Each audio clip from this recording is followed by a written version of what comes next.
निवांत आहे ना? एकदम निवांत निला जपून जपून जपून ओहो. अरे रस्त्याने चाललो होतो ना अचानक वाघ आला ना समोर. अरे निल्याने अशी खतरनाक कट आणली ना साईडने गाडी नेली. निल्या नसला असता तर हा मेळच असतो मी आता. वाघ माग लागला, वाघ माग लागला. अरे वाघ माग लागला होता आमच्या, माहितीये का तुम्हाला? अरे एक गाडीला फक्त 4 गेर आहे, 5व्या गेअरवर टाकला ना निल्याने गाडी.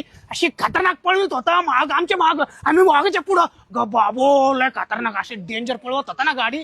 तुम्ही बघितलं असताना एवढे झाले असते. वाघ वाघ गायब झाला, वाघ गायब झाला. गायब झाला मागून गायब झाला. मी असं मागं बघून पाहिलं तर वाघ गायब झाला आणि पुढे पाहिलं डायरेक्ट आमच्या पुढे येऊन थांबला. खतरनाक नेल्याने डायरेक्ट 6व्या गेअरवर टाकली, त्या वाघावरून गाडी उडवली.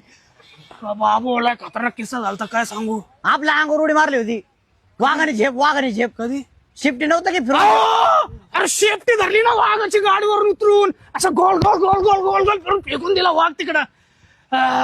चाला सुद्धा नको समजू आपल्या भावाला.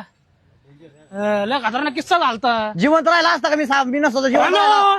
घेऊन असला असतो ना आम्ही जिवंतच राहिलो नसतो.